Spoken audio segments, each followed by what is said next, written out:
The problem, Desmond Fossey decided as he stood in front of his wardrobe in nothing but an old pair of shorts, was not that he was the alpha of the Blackwood pack.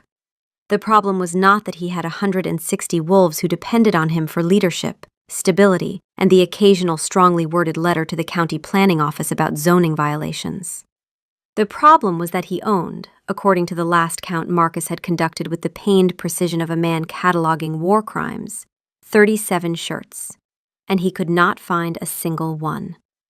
His wolf, a creature of operatic enthusiasm and zero practical skills, thought this was the funniest thing that had ever happened. "She has taken them all," Apex projected, his internal voice rattling around Desmond's skull like a happy drunk in an empty ballroom. "Every last one. This is devotion. This is dedication. We should be honored. I should be dressed," Desmond muttered, staring at a row of empty hangars that looked like the skeletal remains of a once thriving civilization. "I have a meeting with the Pack Council in 40 minutes. "Attend shirtless," Apex continued. "They will respect the confidence. They will call a vote of no confidence." "Same word," his wolf replied, different energy. Desmond closed the wardrobe door, opened it again as if the shirts might have been hiding, and accepted his fate. Somewhere in this house, his mate had built a nest out of his entire identity, and he was going to have to do something about it. The thing was, it hadn't started like this. 6 weeks ago, it was a shirt. One shirt.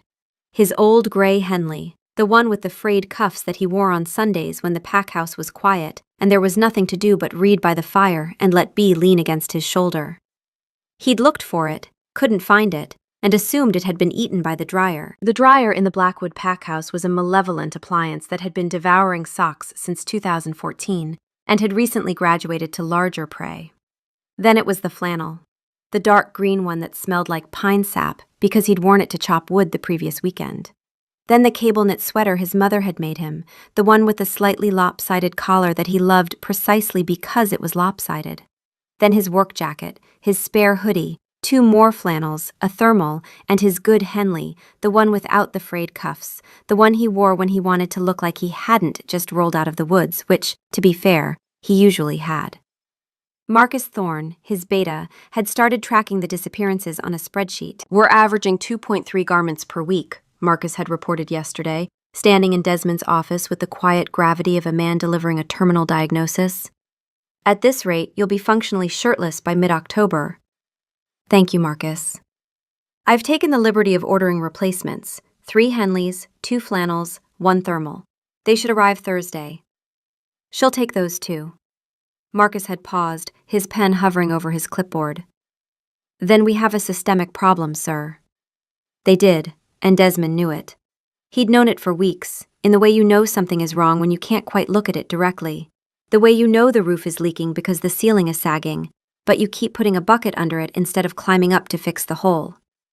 His Omega mate, the quiet, careful, heartbreakingly lovely Beatrice, was stealing his clothes.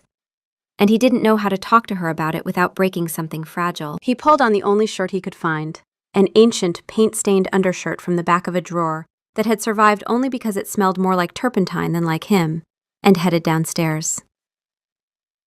The Blackwood pack house was a rambling Victorian on 12 acres of forest land, the kind of house that had been added to so many times over the decades that the floor plan made sense only if you'd grown up in it, and sometimes not even then. It smelled like coffee, pine, old wood, and the particular warm musk of a dozen wolves who considered this place home. Someone had left boots in the hallway again. Someone else had left a half-eaten sandwich on the banister. The kitchen radio was playing something country, and through the back window, Desmond could see 2 of the younger wolves, Nate and Ellis, chasing each other across the back field in wolf form, their fur catching the early morning light. It was home. It had been home for 5 generations of Fosses, and Desmond loved it with the uncomplicated, bone-deep love of someone who had never had to earn a place in the world. It had simply been given to him, along with the title, the responsibility, and the weight of every expectation his father had ever laid on his shoulders. That was a thought he didn't need right now. He pushed it away. In the kitchen, he found his sister, Rowan, who was technically the pack's head of operations and practically the only reason the house hadn't burned down. She was sitting at the massive oak table with a mug of coffee, her dark hair piled on top of her head in a knot held together by what appeared to be a pencil and sheer willpower. She had the look of someone who'd already made 4 decisions before breakfast and was working on a 5th. She looked up at him, looked at the paint-stained shirt, raised one eyebrow. "Don't," he said. "I didn't say anything." "Your eyebrow said it." "My eyebrow is an independent entity with its own opinions." She took a sip of coffee. "She took the green flannel, didn't she?" "She took all of them, Ro." Rowan's expression shifted from amused to something more careful. "All of them. Every shirt I own, plus 2 jackets, a sweater, and the wool blanket from the foot of our bed." He poured himself a coffee, the motion automatic. "Marcus is tracking it on a spreadsheet." "Of course he is." Rowan was quiet for a moment. "Des, you know what nesting means." "I know what nesting means." "Do you? Because you're standing in my kitchen wearing a shirt that smells like a hardware store, and you look more annoyed than concerned." That landed. It landed because she was right, and because Rowan had always been better than him at seeing the thing behind the thing. Nesting wasn't a quirk. It wasn't a funny relationship story. For an Omega, it was a deep, instinctive drive to create safety. And the fact that Bee was building her safety entirely out of his scent meant that she didn't feel safe anywhere else. But he was annoyed. He was annoyed because he'd been losing clothes for 6 weeks and hadn't said anything. Because saying something felt like poking a bruise. And because the longer he didn't say anything, the bigger the bruise got. And now he was standing in a paint-stained shirt, and he had a council meeting, and he was irritated with himself for being irritated with her, which made him more irritated, which was a loop he couldn't seem to exit. "Our mate is nesting," Apex observed, with the serene wisdom of someone who had never once had to navigate a complicated emotion. "This is beautiful. She is making a home out of us." "She's making a home out of my wardrobe," Desmond said under his breath. "Same thing," Apex insisted. It was not the same thing. Or maybe it was. That was the problem. He needed to clear his head. He told Marcus to push the council meeting by an hour. Marcus's expression suggested this was the professional equivalent of a war crime, but he complied. Desmond walked out the back door, past the garden where the pack grew tomatoes and herbs and an inexplicable amount of kale that no one remembered planting. Across the back field where Nate and Ellis were still roughhousing in wolf form. Ellis had Nate pinned by the scruff and was shaking him like a chew toy. Nate, 3 years older and supposedly more mature, was making a noise like a squeaky tennis ball. Neither of them noticed their alpha walk past, which was either a sign of deep comfort in their territory or a sign that their situational awareness needed serious work. Desmond chose to believe the former. He stripped at the edge of the woods, folding his terrible shirt and setting it on a rock. The shift came easy, the way it always did when he needed it. Bones cracking and reforming, muscles stretching into their other shape. The brief, sharp pain of it already fading by the time his paws hit the dirt. He was a large black wolf, heavy in the shoulders, built for endurance rather than speed. The forest opened up around him in a rush of scent and sound. Damp earth, pine needles, the distant trickle of the creek, a rabbit 200 yards to the east that wasn't worth the effort. He ran. Not fast, not with purpose. Just ran, the way wolves needed to, the way he'd been neglecting for weeks because there was always a meeting, always a decision, always something that needed the man and not the animal.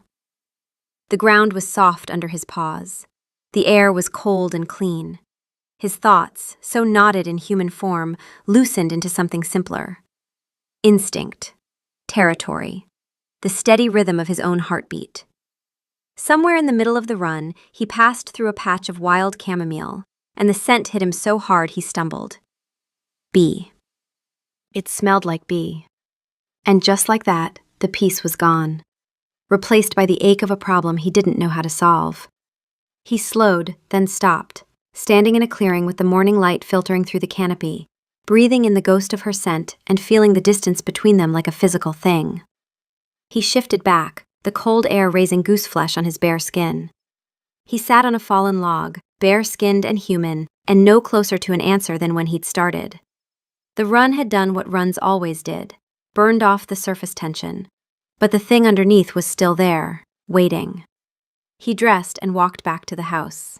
He had a council meeting to run and a mate he didn't know how to reach. Beatrice was in the nest. She was always in the nest now, or near it, or thinking about it. It had started as a small thing, a single shirt tucked under her pillow, a secret so minor it barely registered as one. Now it filled the entire floor of the guest room closet at the end of the upstairs hall, a room she'd claimed quietly, without asking, the way she did everything, by making herself so small that no one noticed until it was already done. Her wolf, who was neither small nor quiet, had opinions about this. "Oh, we're doing the guilt thing again. Riveting. Let me get comfortable." She delivered her internal commentary with the bored confidence of someone who had never been uncertain about a single thing in her life. Where Bee was cautious, Vixen was blunt. Where Bee apologized, Vixen rolled her eyes so hard you could practically hear it. Bee adjusted the Henley, tucking it more securely against the wall of the closet where it formed part of the nest's soft barrier. The fabric was worn to nothing, the cuffs fraying, and it smelled so powerfully of Desmond, pine, wood smoke, the clean musk underneath that was just him, that she could close her eyes and almost believe he was holding her. Almost. Not quite. Almost was the best she could do. "You know what would work better than almost?" Vixen said. "The actual man. He's downstairs. He has arms. They work." "It's not the same," Bee whispered. "It's literally the same. It's the same scent, attached to the same person, who, and I cannot stress this enough, would be thrilled to hold you. He'd probably write a poem about it. A bad poem, with too many adjectives." But Bee couldn't explain it, not even to her own wolf. The nest wasn't about Desmond's arms, though she loved his arms. It was about having something that couldn't leave. A shirt didn't wake up one morning and decide you were too much trouble. A flannel didn't need the room for its own pups. A sweater didn't look at you with kind, tired eyes and say, "You'll find your people, sweetheart." She'd grown up packless. That word, packless, sounded clinical, like a medical term, something you'd read in a textbook. It didn't capture what it actually was. What it actually was? 15 years of sleeping in places that belonged to other people. 15 years of keeping her things in a bag she could carry. 15 years of learning, through repetition and pain, that home was a temporary state, that comfort was borrowed, that the moment you started to feel safe was the moment you needed to start planning your exit.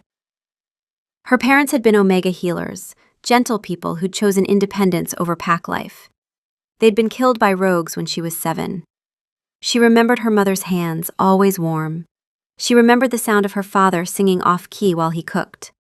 She remembered the morning after, when the hands and the singing were gone, and the world became a series of rooms she passed through without leaving a mark. Desmond's shirt had been the first thing she'd ever wanted to keep. She hadn't meant to take it. He'd left it draped over the back of the chair in the kitchen, months ago, before the bond was declared, back when he was still courting her with a clumsy, earnest intensity that she found both terrifying and irresistible. He'd brought her wildflowers from the meadow. He'd made her tea every morning, getting the order wrong for 3 weeks straight before Rowan finally told him she took honey, not sugar. He'd once walked into a door frame because she'd smiled at him across the kitchen. She'd picked up the shirt to move it. That was all. But the scent had hit her, pine and leather and something warm and steady that her wolf recognized before her brain caught up, and her hand had closed on the fabric, and she had not let go. That night she'd slept with it pressed to her face, and for the first time in 15 years, the silence in her chest had felt like peace instead of emptiness. "Finally," Vixen had said, with the satisfaction of someone who'd been waiting years for their human to catch up. "Now do the rest of his wardrobe." Bee had not done the rest of his wardrobe. Not immediately. Phase 1 had been 1 shirt. Phase 2 had been 3. Phase 3 had been an escalation that Bee couldn't seem to control, a tide of instinct that pulled her under every time she tried to resist it. The nest grew. It demanded new materials, specific textures, precise arrangements. It was not a pile. It was an architecture. Each garment placed with the care of a mason laying stones, the whole thing curving inward like a shell, like a den, like the kind of place a wolf would crawl into and never leave. She knew it was too much. She knew, logically, clinically, that taking her alpha's entire wardrobe was not a normal expression of pair bonding. She knew Marcus had noticed. She knew Rowan had noticed. She was fairly certain the entire pack had noticed, because wolf senses made secrecy almost impossible. And because Desmond had been wearing increasingly terrible shirts for the past month, and no one had said anything, which was worse than if they had, because the silence meant they were being kind. And kindness from other people's packs had always been the thing that came right before being asked to leave. She pressed her face into the green flannel and breathed. "You're catastrophizing again," Vixen said. "For the record, no one is kicking us out. We are mated to the alpha. We are literally the least kickable out person in this entire pack. We are structurally unkickable. It is architecturally impossible." "People leave," Bee whispered. "People always leave." "He walked into a door frame because you smiled," Vixen reminded her. "He is not leaving." Bee closed her eyes. A wave of dizziness rolled through her, the third one today. A strange lightheadedness that came and went like weather. She pressed her palm flat against the wall until it passed. "That's new," Vixen said, and for the first time her voice lost its sardonic edge, replaced by something sharper, attentive. "That's happened 3 times today." "It's the stress," Bee said. Vixen was quiet for a beat. "It's not the stress." "It's definitely the stress." "It's definitely not the stress. But we'll circle back to this. You're not ready for this conversation." That evening, Desmond came home from the council meeting to find Rowan waiting for him in the hallway with 2 mugs of tea, which was never a good sign. Rowan only made tea when she was about to tell him something he didn't want to hear. "Walk with me," she said, handing him a mug. They walked the perimeter of the house, a habit left over from their father's time. The old alpha had walked the property line every evening, checking the wards, marking the territory. Desmond had kept the tradition, though his version involved less territorial marking and more trying to figure out which teenager had left the gate open again. "I talked to the Henleys in town today," Rowan said, using the pack's common shorthand for their human neighbors. "Mrs. Henley asked why you've been mowing the lawn in a painting smock." "It's not a painting smock, it's a shirt." "It has paint on it, Des." "It's the only shirt I have." Rowan was quiet for a moment. The evening light was turning the trees gold. Somewhere in the woods an owl called, and 2 of the younger wolves, patrolling in wolf form, their shapes visible between the trees, paused to listen. "She's getting worse, isn't she?" Rowan said. It wasn't a question. Desmond's jaw tightened. It's not worse. It's just more. More is worse when it comes to nesting like this. You know that. An omega who nests this hard is an omega who doesn't feel safe. And if she doesn't feel safe in the home of her own alpha, I know what it means, Rowan. Then do something about it. Not as an alpha, as her mate. She said it gently, but it landed like a hammer. Because the truth was, he hadn't done anything about it. He'd noticed, and he'd worried, and he'd lost sleep over it, and he'd talked to Marcus about spreadsheets, but he hadn't actually sat down with Bee and said the one thing that mattered. What do you need? Because he was afraid of the answer. That night, he found her in the nest. He stood in the doorway of the guest room closet, looking at what she'd built, and felt something twist in his chest. Not annoyance, not anymore. Just, finally, a clear and terrifying understanding of what she was asking for. He sat down on the floor of the closet, careful, as if he were approaching something wild. Bee was surrounded by his clothes, a fortress of fabric, and she looked up at him with eyes that held every uncertainty in the world. "We need to talk," he said, and he heard his father's voice in the words, that cold, hard edge that meant business, that meant disappointment, that meant you're not enough and never will be. Bee flinched. Of course she did. She knew what that voice meant. She'd heard it from every pack that ever let her go. "About the nest," he continued, and the words came out clipped, efficient, like he was running a meeting instead of standing in his mate's sanctuary. "Bee, this has to stop." The world went very still.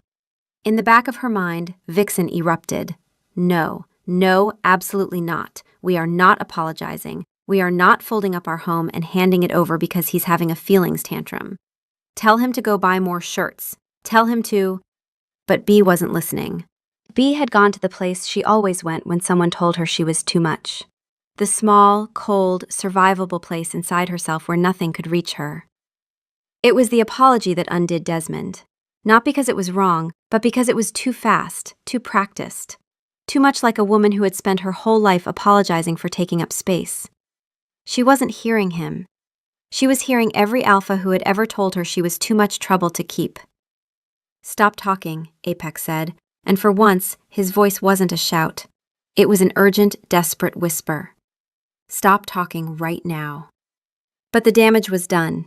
Bee stood up, her movements careful and contained, and she began to pull shirts from the nest with the efficiency of someone dismantling something they'd built with their whole heart. She folded the green flannel. She folded the Henley. She stacked them in a neat pile, her hands steady, her face blank. "Bee, stop. That's not what It's fine." Her voice was a closed door.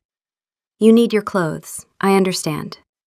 "I don't want you to just— I said it's fine, Desmond." "Tell him it's not fine," Vixen snarled. "Tell him we built this with our hands and our heart, and it took us weeks, and he can take his 37 shirts and—" Silence. It came without warning, mid-sentence, like a radio cutting out. One moment Vixen was there, fierce and furious and real, and the next, nothing. A void where her wolf had been. Cold, airless, absolute. Bee's hands stopped moving. She stood very still, holding a folded flannel, and felt the absence hit her like a physical blow. It was the worst thing she had ever felt, worse than losing the garden room, worse than the morning after her parents died, because Vixen had been there for all of those things. Vixen had been the voice in the dark that said, "Get up, keep moving, we're not done yet." And now the voice was gone. She picked up the pile of clothes and held it out to him. Her hands were trembling, just barely, a vibration so fine he might have missed it if he weren't a wolf, if he weren't attuned to every frequency of her body, the way he'd been attuned since the first moment he'd caught her scent across a crowded room and felt the ground shift under him.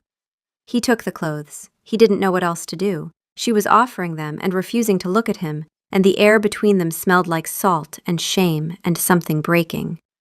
"Thank you," he said, and the word felt like swallowing glass.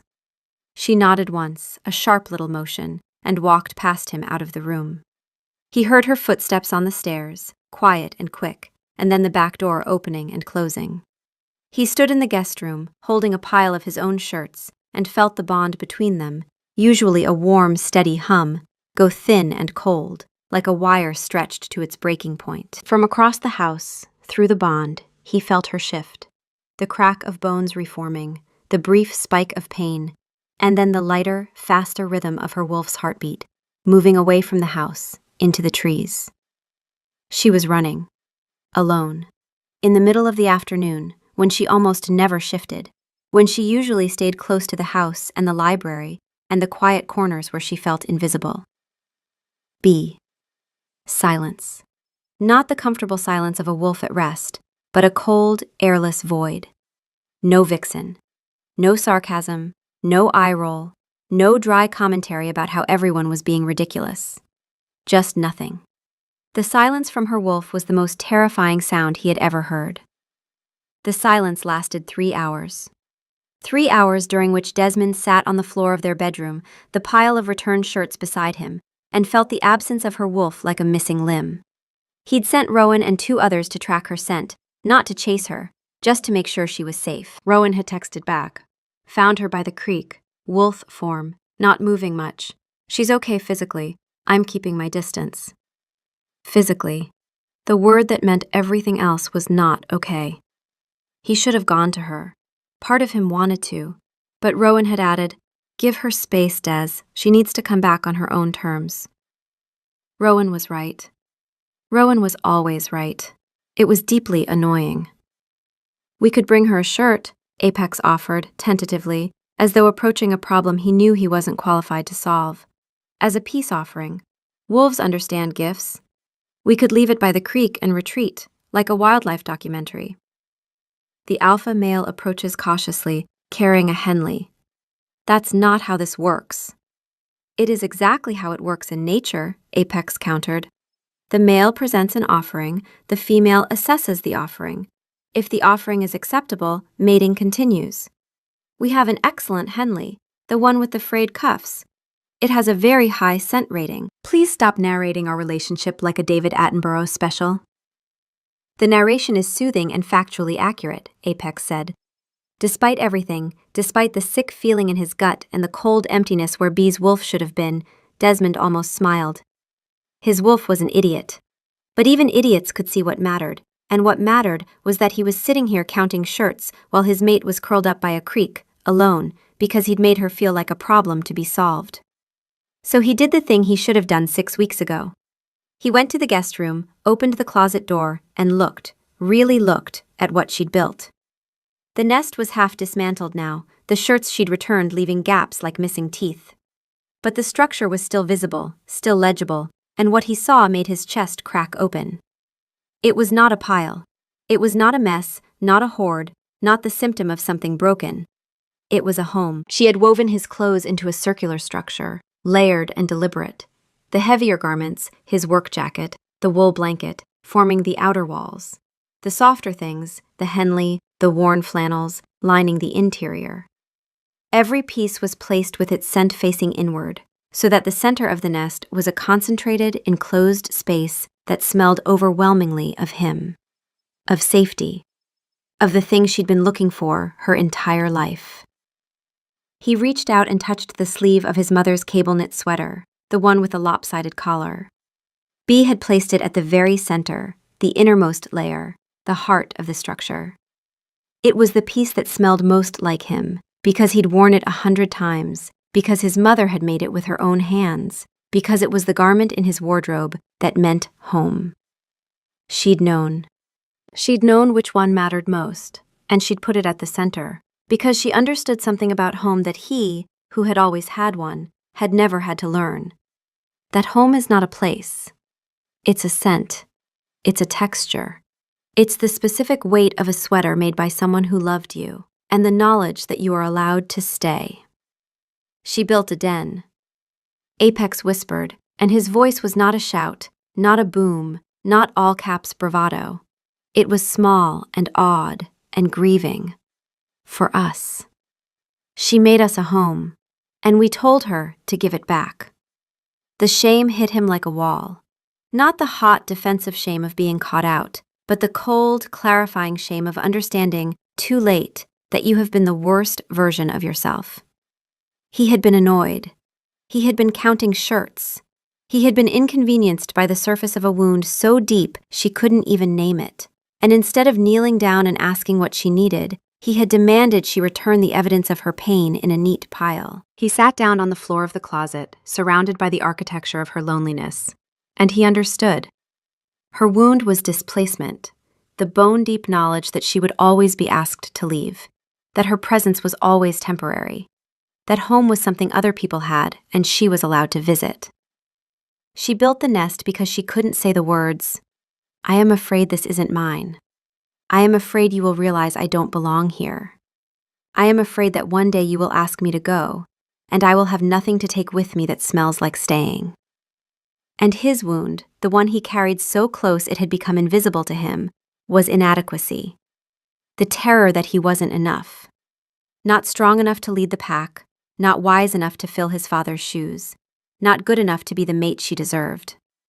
His father had ruled through silence and expectation, a man who believed that love was a concession and vulnerability was a flaw. Desmond had spent his adult life trying to be different, trying to lead with warmth instead of fear. And the moment B's nesting had made him feel incompetent, unable to manage his own wardrobe, unable to understand his own mate, he had reached for his father's voice.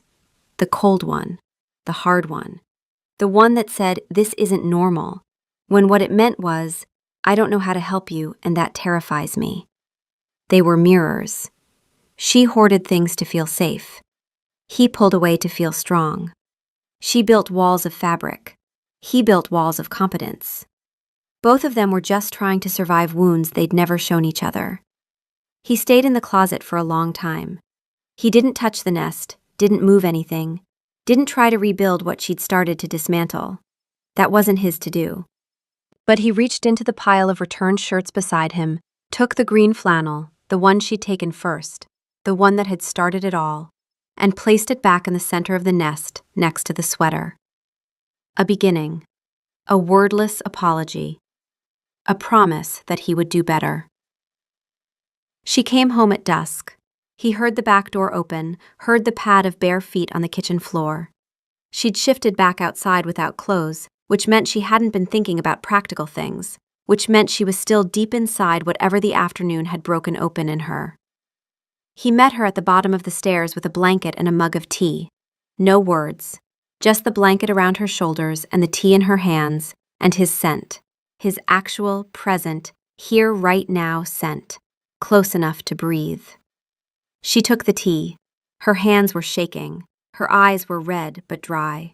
She'd done her crying alone, in the woods, in wolf form, where no one could see. Of course she had. That was how she'd survived. You don't cry in front of people who might use it as a reason to send you away. They sat on the couch in the living room, the fire crackling, the house settling into its evening quiet around them. Nate and Ellis were in the kitchen arguing about what to cook for dinner. A debate about whether pasta counted as a protein was reaching constitutional crisis levels. Someone was playing guitar badly on the back porch. The packhouse sounds, mundane and alive. Desmond waited. He didn't push. He sat with his arm along the back of the couch, not touching her, just present, and he waited for her to find her way. It took a long time. The tea went cold in her hands.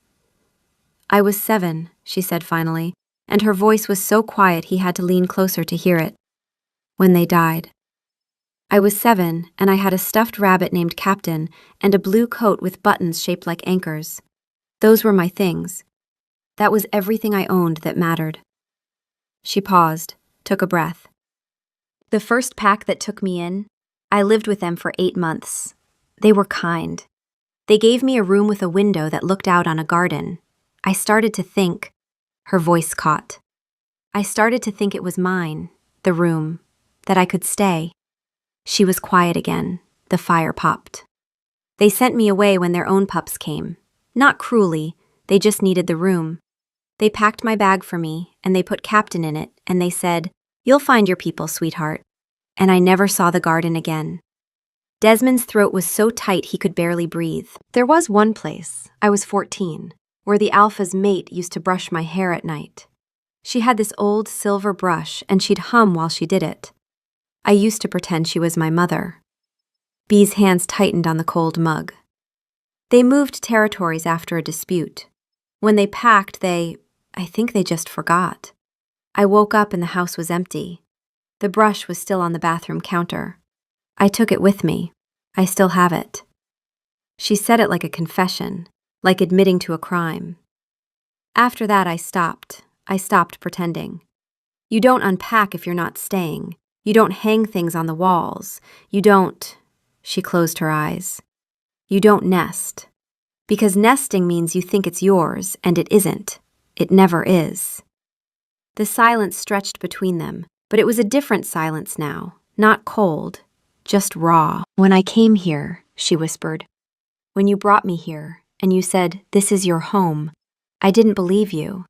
I still don't always believe you. Not because of anything you've done, because I don't know how to believe it. I don't have the muscles for it. I never learned." She turned the cold tea in her hands. "Your shirts were the first thing that felt real. Your scent, it was the first thing that didn't smell like leaving. So I kept taking them. I couldn't stop. Every time I tried to stop, something in me would just..." She pressed a hand to her sternum, a gesture of helpless frustration. "It's like being hungry. You know you've eaten, but your body doesn't believe it." She finally looked at him, and her eyes were wide open, unguarded in a way he'd never seen them. No walls, no retreat. Just Bee, stripped bare, offering him the ugliest truth she had. "I know it's too much. I know it's not normal.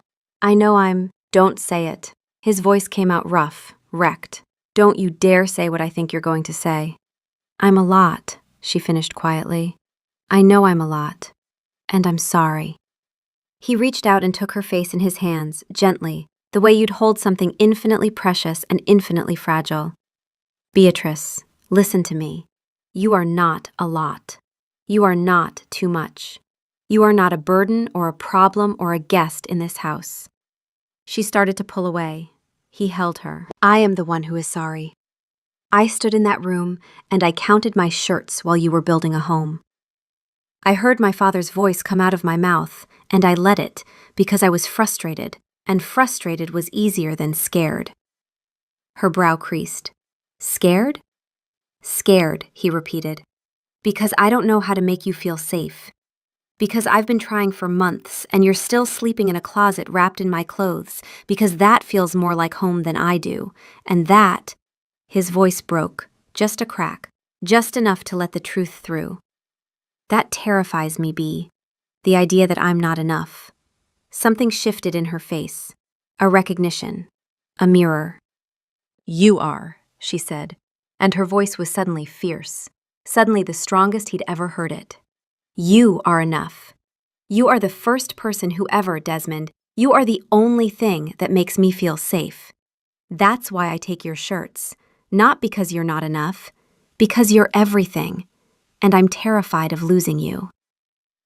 The words hung in the air between them, and somewhere deep in his mind, in the quiet place where the bond lived, he felt it. A stirring, a warmth, a faint, tentative sound. Oh, for the love of, are we done with the dramatics? Vixen's voice came back like a light switching on, hoarse and exhausted, but unmistakably, irreverently, her. Because that was genuinely awful. I don't ever want to do that again. The silence was terrible. Do you know how boring it is in here without me? You just have feelings, unnarrated feelings. It's a nightmare. She was back. B's wolf was back. A sound escaped B, half laugh, half sob. She pressed her hand to her mouth, overwhelmed by the relief of Vixen's voice after hours of silence. It was like hearing music after going deaf, like feeling sunlight after a long, dark winter. Tell the large man he has approximately 4 seconds to hug us before I start critiquing his apology. It was adequate, a 7 out of 10. He lost points for taking 6 weeks to have this conversation, and also for the shirt he's currently wearing, which is a crime against fabric. Desmond pulled her close, wrapping his arms around her, pulling her into his chest where she fit exactly, precisely, as if the shape of her had been carved out of him. She pressed her face into his shoulder and breathed, a long, shuddering breath that seemed to release something she'd been holding for years.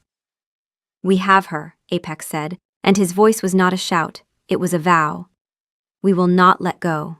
She is home. This is non-negotiable. She may have all of our shirts. She may have our skin if she requires it. We will grow more skin. Gross. Vixen said, sweet, but gross. It is not gross, Apex protested. It is the most romantic thing ever said. It's biologically impossible and dermatologically concerning, Vixen shot back. But the sentiment is noted. Desmond almost laughed. Almost. Instead, he held her tighter and pressed his lips to her hair and said, very quietly, the nest stays. All of it. And tomorrow, I'm putting everything back, plus the blanket off our bed, and you can have anything in this house that you need. Anything. She made a small sound against his shoulder. It might have been a laugh. It might have been a sob. It was probably both. Later, much later, when the fire had burned down to embers and the house was dark and quiet, he led her by the hand up the stairs to the guest room. She hung back at the door, uncertain, as if she expected him to have changed his mind. He walked into the closet, took off the terrible paint-stained shirt, his only shirt, his last shirt, and laid it in the center of the nest like a gift on a doorstep. There, he said. Now I don't have any shirts at all, so you might as well keep them. She stared at him, then at the shirt, then at him again. The laugh that came out of her was small and startled and real, the first real laugh he'd heard from her in weeks, and it lit up her whole face, and it lit up the room, and it lit up something in his chest that had been dark for longer than he wanted to admit.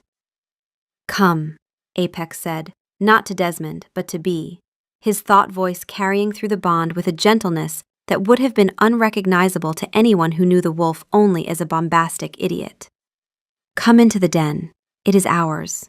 We built it together. Vixen's reply was immediate. We accept. But I'm putting in a formal request for the leather jacket. And the boots. And possibly that scarf he wore last Thursday. The navy one. It has an excellent hand feel. I have standards. Granted, Apex declared. Everything is granted. Take the jacket, take the house, take the entire forest. Oh, don't offer us things you can't take back, Vixen warned. We will take the entire forest. I already have plans for the southeast quadrant. There's a very promising patch of wild mint that— Take it, Apex said. Take the mint. Take all the mint in the world. They curled up together in the nest that night, wrapped in wool and flannel and linen, and the warmth of two wolves who had finally stopped running from different things and run toward each other instead. Her head was on his chest. His arms were around her. The nest smelled like both of them, their scents woven together the way they were meant to be. Pine and chamomile, wood smoke and honey. I want to move this, she said softly against his collarbone. Move what? The nest, out of the guest room, into our room, where it belongs. He tightened his arms around her. First thing tomorrow. And I want, she hesitated.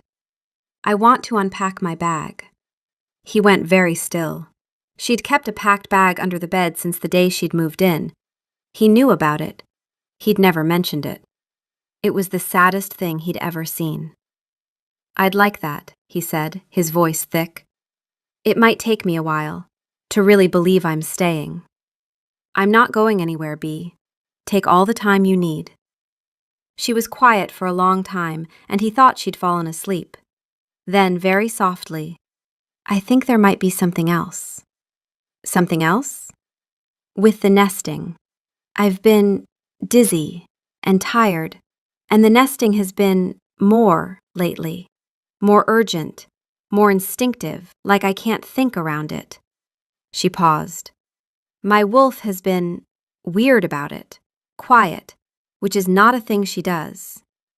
In the back of Bee's mind, Vixen said nothing, which, for a wolf who had an opinion about everything from the thread count of flannels to the appropriate way to organize a pantry, was itself a very loud statement. Desmond's hand stilled on her hair. His wolf, the bombastic, ridiculous, endlessly loud Apex, was suddenly and completely silent. Then, very slowly, Desmond lowered his face to the curve of her neck, the place where her scent was strongest, where the bond lived in her skin, and breathed in. Pine, chamomile, honey. And underneath it, faint but unmistakable, something new. Something he'd been smelling for days without recognizing it. A sweet, warm note threaded through her base scent like a new color appearing in a familiar painting. His heart stopped. Then it started again, faster. Bee, he said, and his voice was shaking. I think your wolf knows exactly what's happening. I told you it wasn't the stress, Vixen said, and her voice, for the first time since Bee had known her, was gentle. Genuinely, unguardedly gentle, without a single sharp edge. I knew weeks ago. I was waiting for you to be ready to hear it. You were so scared of wanting things, and this, she paused, this is a very big thing to want. A pup, Bee whispered, and her hand found Desmond's in the dark and squeezed, and she was crying and she was laughing, and she was home. Desmond held her, shirtless and weeping and incandescently happy, in a nest made of stolen clothes in a closet in a house that had been home to 5 generations of his family, and understood, finally and completely, why she had been building. Not just a nest, a nursery. A den for something she hadn't dared to hope for. A home for a family she'd never let herself imagine. Shirts are irrelevant, Apex declared, his voice ringing with the solemnity of a royal proclamation. We will never wear shirts again. Shirts are for wolves who do not have a mate and a pup and the most perfect den in the history of dens. Marcus will cancel the replacement order. Marcus will burn the spreadsheet. This is a day of celebration. This is the greatest day. I need to tell everyone. I need to howl. Can we howl? We should howl.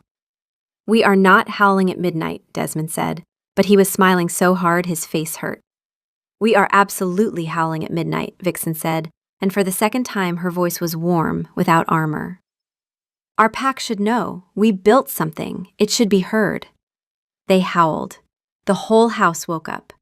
Marcus appeared in the doorway in his pajamas, looking like a man who had been personally victimized by the universe. Rowan appeared behind him, took one look at Desmond's face, and burst into tears. Nate and Ellis, still half asleep, shifted in the hallway and added their voices to the chorus, not knowing why, just knowing that their alpha was howling, and it sounded like joy. The Blackwood Pack House, on a Tuesday night in November, sang, and in the center of the nest, wrapped in a stolen sweater and the arms of her mate, Bee pressed her hand to her belly and felt, for the first time in her life, the absolute, unshakable certainty that she was never going to have to pack her bag again. 3 weeks later, Desmond came home from a pack run, 12 wolves, dawn light, frost on the ground, the kind of run that left you loose-limbed and half-drunk on cold air, to find something on his pillow. A shirt. His old gray Henley, the one with the frayed cuffs, the one that had started everything. It was clean, folded with care, and it smelled faintly of chamomile and honey and the new, sweet note that was already changing everything. A gift. Not taken, but given. Not hoarded, but shared. He picked it up and pressed it to his face. She gave us a shirt back. Apex bellowed, his voice thick with an emotion so large it could not be contained in any volume, caps or otherwise. This is the most romantic thing that has ever happened. More romantic than the nest. More romantic than the howling. This shirt is a priceless artifact. We must frame it. We must build a display case. We must put it on, Desmond said. And he did. And it smelled like her. And it smelled like home. And it was the best shirt he had ever worn. From down the hall, in the nest, their nest, the one that now lived in the corner of their bedroom, plump and well-maintained, and recently expanded with 2 new blankets and a truly excessive number of pillows, he heard Bee laugh. It was a small sound, a private sound, the sound of a woman who had spent her whole life packing her bag, finally learning to unpack it. You'd better appreciate that, Vixen said, her voice carrying the old familiar sharpness, but softer now, worn smooth at the edges like sea glass. I lobbied hard for that Henley. It has sentimental value, and the cuffs are disgusting. I love those cuffs. Desmond Foss, alpha of the Blackwood Pack, stood in his bedroom in a Henley with frayed cuffs and listened to his mate laugh, and knew, with the bone-deep certainty of a wolf who had found his home, that he was the richest man alive. His wolf, predictably, agreed. We are wealthy beyond measure. Our assets include 1 mate, 1 pup, 1 shirt, 1 den, 46 pack members, and a spreadsheet that Marcus is going to have to delete. This is everything. This is more than everything. This is enough. For once, Apex was not an idiot. He was absolutely 100% correct.